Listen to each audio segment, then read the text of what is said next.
एक सेकंड। क्या हुआ? ये कौन है? ये राजा साहब हैं? सिर्फ इसी सीन के लिए। ठीक है, चलें फिर कहानी की तरफ। आगा जी आपको पता चला कल राजा साहब के साथ क्या हुआ? नहीं, ओहो मैं अभी जाता हूँ।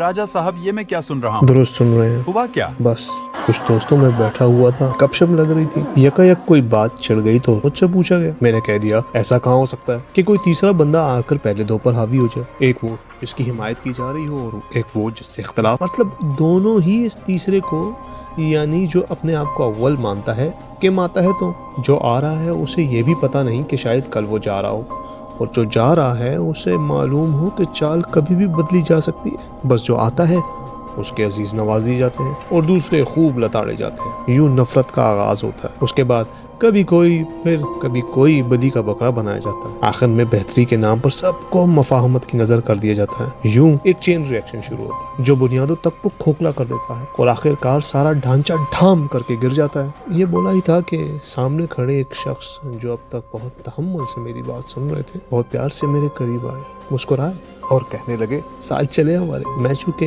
जानता था उन्हें तो साथ चल पड़ा। बस रास्ते में कुछ बातें होती नहीं और बकौल मजरू साहब के मैं अकेला ही चला था जानिबे मंजिल, मगर लोग साथ आते गए और कारवां बनता। क्या कहने? By the way can you see the resemblance? इस पर बात हो गई है राजा साहब। ओके, फिर मंजिल आ पहुंची। वो बातें करते रहे हो। आखिरकार मेरे कहने पर अरे कहना क्या चाहते हो? उन्होंने वो सवाल पूछ ही लिया जो वो जानना चाहते थे।